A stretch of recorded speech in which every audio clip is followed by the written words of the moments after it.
Today I'm going to show you how I make calzones and then freeze them for my daughter's lunches. So you want to start off with pizza dough, whatever your favorite recipe is. I have a video for my recipe and I will link it right now, probably in the upper right corner right now. I made this yesterday and the dough is kind of cold, so hopefully it'll roll out well. This is actually enough to make probably 2 medium pizzas. I'm going to cut this dough in 8 pieces, and it doesn't have to be exact. They don't have to be all exactly the same size. This dough is very cold.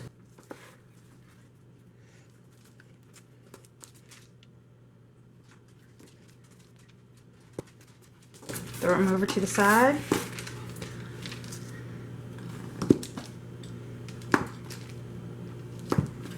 There we go.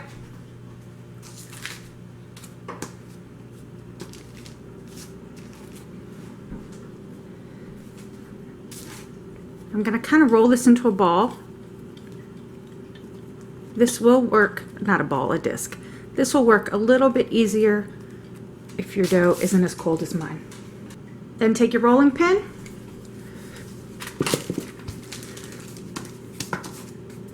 Hang on, I have to use my pan. And roll it out into a circle.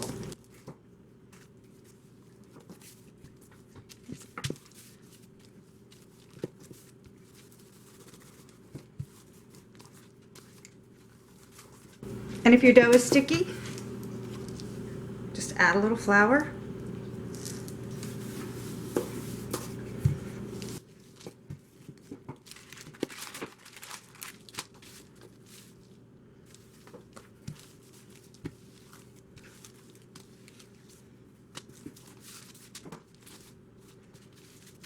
Might have to play with it a little bit to get it in the shape you want it. Once you get it to the size you like and the thickness, I like to make it pretty thin.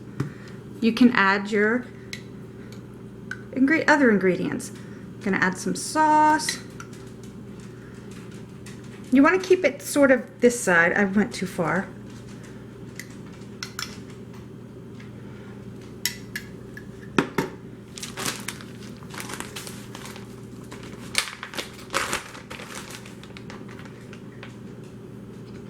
And this is the beauty of these calzones. You can add anything you like to them.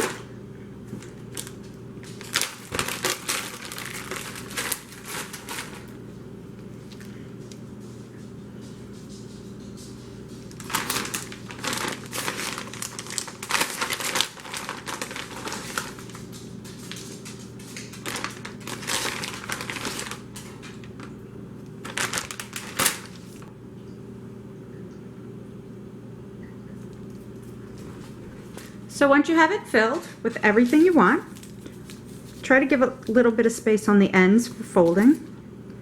Fold it over like this. Leave a little space here. Push it down. And then I like to roll up the edges. So you start over here and you roll. And then basically you keep rolling and pushing down.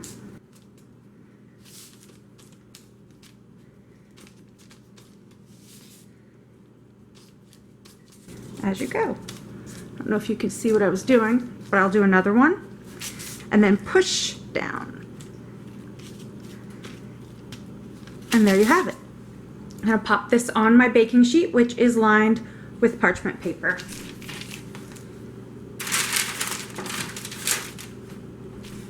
And I'll make another one for you real quick.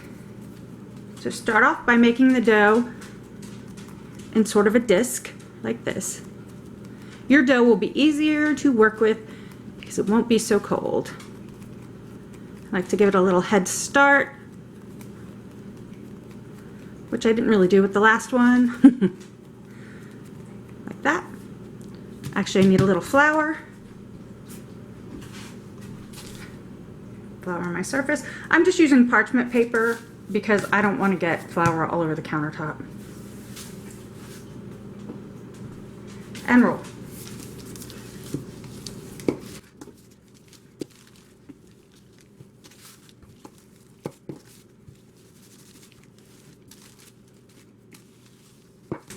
And stretch.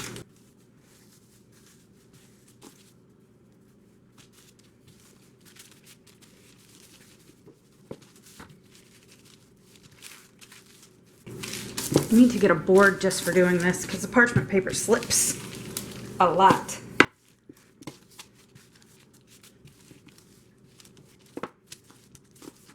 Okay. And add the rest of your ingredients. Don't go too crazy with the sauce because it will leak out. It'll leak out while it's baking.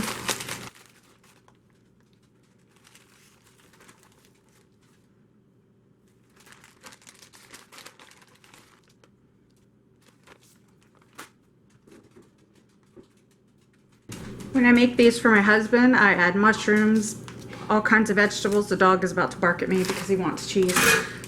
I add mushrooms, onions, peppers, all kinds of stuff to his. But this is the way the kid likes it. Oops, I might have overdone it a little bit with the sauce on that one. That's all right. They still taste good, even if they're not beautiful. I'm gonna wipe up a little of this, and this is a good way to show you what not to do. Go easy on the sauce. Sorry. And then roll. Roll, roll, roll all the way around.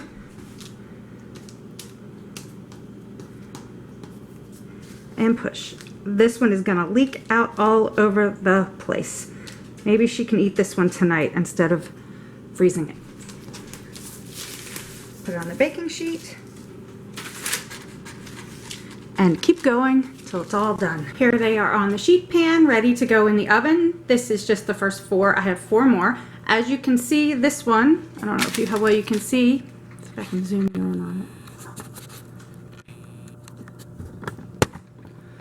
it. This one has a hole in it. So this one is not going to look good when it comes out. And we had a little sauce explosion with a couple of them. But honestly, it doesn't affect the flavor. They just won't be as pretty. And I will try to be more careful with the next 4. So I'm going to stick these in the oven, which is preheated at 425 degrees Fahrenheit. And it really depends on the size of them. I'm going to start off with 12 minutes and then check them at that point. You want them to be cooked, but you don't need them to be like overcooked and hard, unless that's what you like. So I'll be back when these are done. Here's the first batch straight out of the oven. I told you we were going to have an issue with this one. This one exploded a little, but it'll be fine once it cools off. And these 2 are perfectly fine. So once they cool off completely, I'm going to wrap them up and put them in the freezer. I have batch 2 in the oven right now, and hopefully this won't happen. Actually, this one I'm not going to freeze. I'll just stick it in the fridge, and my husband will probably eat it like a sandwich. Now that my mini calzones have cooled completely, I'm going to show you how I wrap them for the freezer. First, I take a piece of parchment paper and 2 aluminum foil sheets. I just get these at the Dollar Tree, and I love them.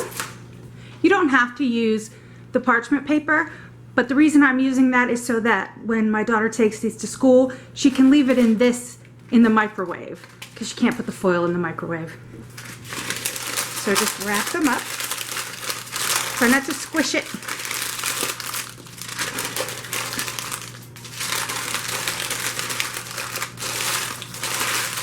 Whoops, it ripped. That's why you need 2 layers. And then, actually, because that ripped, I'm going to use a 3rd layer. Seems a little wasteful, but I don't want it getting freezer burned.